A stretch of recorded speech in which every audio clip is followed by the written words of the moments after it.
Partenza veloce dall'esterno sono Decimo Mannulippi, che però sbaglia, e Demetra, Numero che 4, in Decimo breve Mannulippi, sopravanza squalificato. Daytona Cash e guida sulla stessa, quindi le due più attese, anche se in posizioni invertite, sono prima e seconda. In terza posizione invece Dybala B, che precede Dublino Tab e via via tutti gli altri. 15:2 per i 200 iniziali, con Demetra Gas che guida su Daytona Cash e Dybala B. Completamento del quarto iniziale, in vantaggio è sempre Demetra nei confronti di Daytona. Dybala B in terza posizione, poi Diamante Best lungo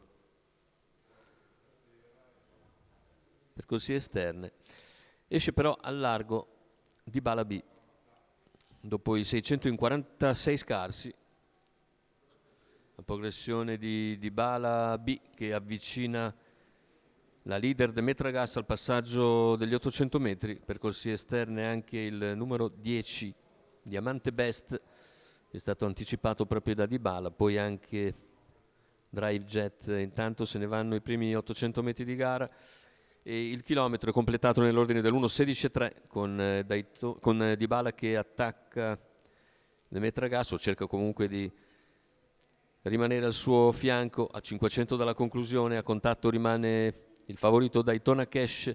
400 scarsi alla conclusione, si entra sulla curva finale con in vantaggio Demetra Gas nei confronti di Daytona Cash. All'esterno è sempre Dybala B, più indietro percorsi esterni Diamante Best. Completamento della curva finale, ingresso addirittura d'arrivo, si presenta in vantaggio Demetra Gas.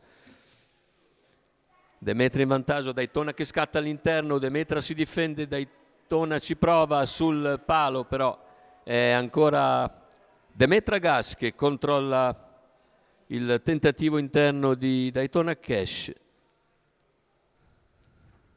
Andiamo a rivedere l'arrivo. 1:15:7, intanto era uguale conclusivo, ma 34 a chiudere dopo un 31 di penultimo quarto. Vedete Daytona Cash che ci prova in open stretch, ma non riesce a guadagnare sulla battistrada Demetra Gas. Suona la sirena e quindi tutto da ufficializzare. Per la cronaca, terzo era Dublino Tab. Attenzione, la giuria, prima di confermare l'ordine d'arrivo, si riserva di visionare il filmato della corsa.